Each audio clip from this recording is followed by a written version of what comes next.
7:23 a.m., Mash Valley, British lines. The earth shook.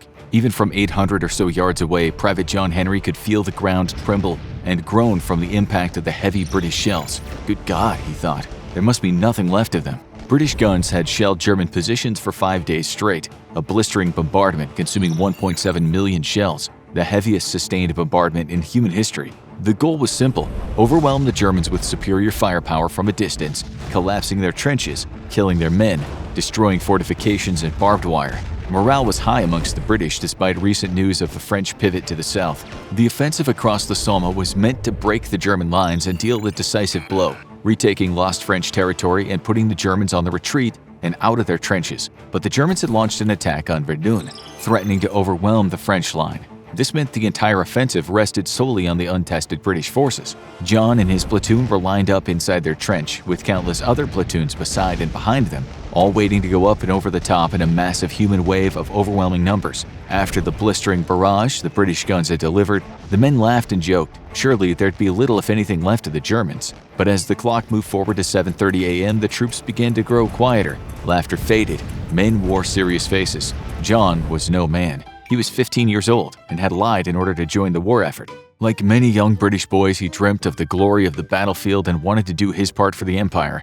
Now he checked his rifle nervously, the steel helmet on his head too big for his boyish head. He was grateful, at least, to be surrounded by friends. The British had instituted a policy known as PALS battalions, where men recruited from the same neighborhood served together. It was meant to grow esprit de corps and encourage the men to fight harder, as they would be fighting side by side with soldiers they'd grown up with. The policy would prove disastrous, as entire units were wiped out, leaving whole neighborhoods without any young men. Today would be one of the deciding factors ending that policy, as well as the greatest loss of life in British history to date. Their lieutenant stood beside them, the wooden ladder leading up and over the top, eyes glued to his pocket watch. Next to him, one of the senior sergeants bellowed out encouragements. "Move steady, do not clump up. Steady up, steady across, boys, do not clump." John swallowed nervously, wiping the sweat from his hands. He'd written to his mother yesterday. She'd been dead set against him joining the army, but he'd ignored her wishes. He couldn't help but wonder if that letter would be the last word she'd ever hear from him. He pushed back those dark thoughts. The sergeants had been clear. This would be not much more than a hurried stroll across no man's land and pop in to mop up a few survivors. No force could possibly survive such intense bombardment. "Men, prepare yourselves." There was a rustle of activity as men checked their gear once, twice, thrice after the lieutenant's command.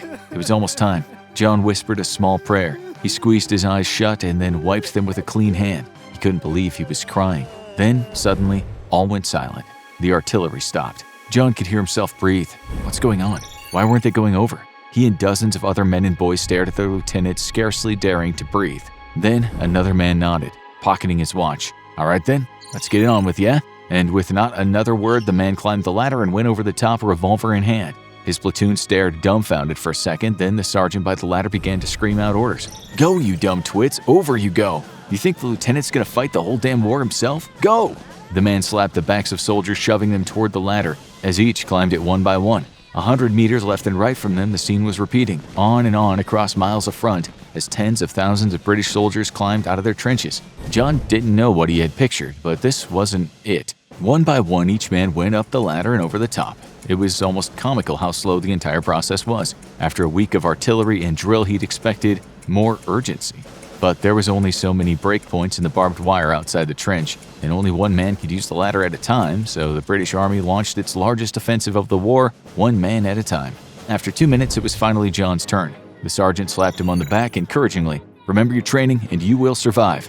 Then it was up and over. John, scrambling against the soft dirt the other troops ahead of him had churned up in front of the trench. Up and over, at last he saw an awe-inspiring sight. A vast swarm of British soldiers slowly moving forward at a quick pace. The men weren't running, but they weren't exactly strolling either. Each man moved at a brisk walk, rifle in hand, peering through the light fog ahead of them. Enemy lines were over 800 yards away at this point. Running would have just left the entire attack across the sector too exhausted to fight. "Move your asses and do not clump. I said do not clump." The sergeant was now up and over the top as well, and raising hell amongst the troops as he shepherded them across the field like a sheepdog. John watched his positioning relative to his fellow soldiers, doing his best to not clump, so as to encourage the sergeant to turn his wrath somewhere else. The fog made it difficult to see more than 100 yards ahead, though the rising sun was slowly dispersing it.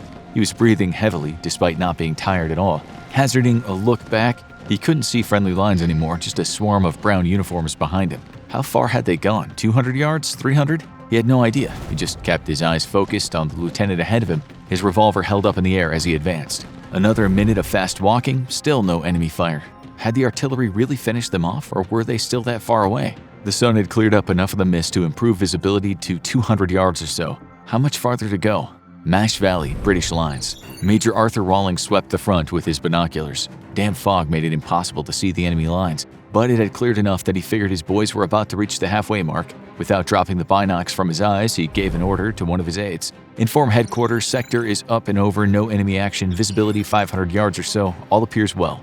The aide confirmed the major's message and rushed off to transmit via field phone. The message would go all the way to the Field Marshal Sir Douglas Haig, who had requested frequent and constant updates from across the front. Finally, the major dropped his binoculars, rubbing his eyes to soothe them from the strain. Hell's bells. Fritzies might be all dead after all. Not a shot fired yet. This war may... But the major's words were cut off by a low whine followed by a plume of dirt and smoke from the middle of no man's land. That was not supposed to happen. German artillery was supposed to be all destroyed. Was this a single gun throwing what fire it could to help its frontline defenders? The major soon got his answer. Mash Valley, no man's land. John and the rest of the platoon froze in their tracks. The single shell had landed with a dull plopping sound in the soft earth in the middle of a group of soldiers. It hadn't exploded, but the superheated shell had created a smoking hole in the ground. Confused, John looked for one of the sergeants. They were all green, not a single veteran amongst them, including many of the sergeants. This was the closest they'd ever come to death. Don't just stand there, you numbwits. Move your arses or I'll... But the sergeant's words were lost as the world exploded around John. Mash Valley, British lines. Major Rawlings watched incredulously as artillery began to rain down across the front. It was slow at first, but within seconds picked up to a furious tempo. It was very accurate. The Germans had expertly zeroed in their guns on the last 400 or so yards of no man's land in front of their trenches. German guns hadn't been destroyed, and their fire was terrifyingly accurate. It was a trap. They must have known everything about the attack down to the precise moment it would take place. Tears came to the major's eyes, tears of fury and pain as he watched scores of his men blown to pieces before him. The thundering roar of German artillery continued across the entire front, it seemed. Hundreds, maybe thousands were dead and wounded already. With a roar of rage, the major unholstered his revolver and tried to run toward the trenches. He wanted to go up and over himself. He needed to get his boys, help them forward, do something. His aides grabbed him, however, dragging him to the ground and wrestling the gun away from him as he roared and sobbed in pained rage. Mash Valley, no man's land. A strong hand lifted John up by the back of his uniform and roughly stood him on his feet. It was the sergeant again, covered head to toe in dirt from impacts. On your feet, forward, soldier. You want to live? Get forward.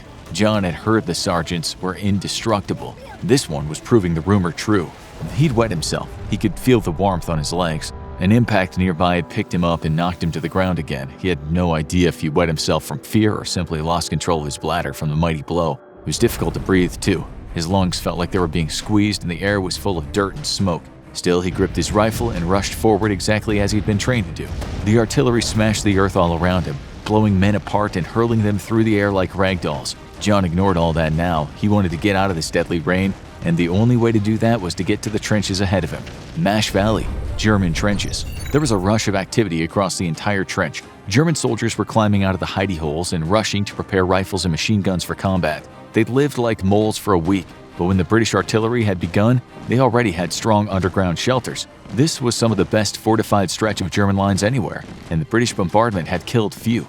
It didn't help that an incredible third of all the British shells had been duds, doing little more than making small deep holes in the ground. Those that did explode had mostly been shrapnel shells, great for killing infantry in the open, as the German guns were currently doing, but useless against fortifications. They hadn't even managed to cut many holes in the German barbed wire. A machine gunner, nervously peering over his weapon, suddenly began to shout, "Sie kommen! Sie kommen!" Across the trench, German soldiers moved to their firing positions, but it was the machine guns who greeted the British first, and there were a lot of them. Mash Valley, no man's land. The air was alive with angry hornets, fat machine gun rounds that seemed to shred the air as they tore through it. Men were falling by the scores, and yet the German artillery continued its deadly work. Despite all hell itself breaking out around him, John rushed forward. No more brisk walking now. Vast fields of barbed wire greeted him and thousands of other British soldiers. The week-long bombardment had meant to clear these fields, and yet all it had managed to do was create a few holes in the strands of wire. The rest was a mangled mess, possibly even more dangerous now than it was first laid out. Some men braved the mess of razor-sharp wire, though, favoring an attempt to pick their way through, then rushing the fatal choke points created by the bricks, which were perfect killing fields for German machine guns. It was a losing proposition either way. Men in the bricks were mowed down by the dozen, and those who tried to pick their way through the barbed wire ended up tangled in it, lacerated all over, and then easy prey for enemy riflemen. Sergeants screamed through the noise and confusion, funneling men toward the break in the wire. All things considered, it was probably the safest option, as the machine guns would have to pause and reload at some point. Tears of fear and raw panic poured from his eyes as John rushed alongside 24 of his peers through a 10-yard break in the wire. The ground had grown slick with blood and was becoming difficult to traverse thanks to all the dead and dying. John expected death at any moment, but it didn't come. Men fell in front of him and around him, but not in mass droves. The machine guns were reloading, or perhaps they had run out of ammunition. There had been no shortage of targets. He slipped on the gore of a recently slain soldier, falling to the ground and losing his grip on his rifle. He shrugged off his pack in frustration. The British had expected so little resistance to survive the artillery that most of them were heavily weighed down with supplies and engineering equipment to fortify the trenches they would take today. Tossing the heavy pack aside, he grabbed his rifle and picked himself up, joining the mad dash toward the enemy line alongside dozens of his countrymen. Incredibly, despite the withering combination of artillery and machine guns, the great human wave attack pressed on, but thousands lay dead or wounded behind and around John, and more would die before the day was over.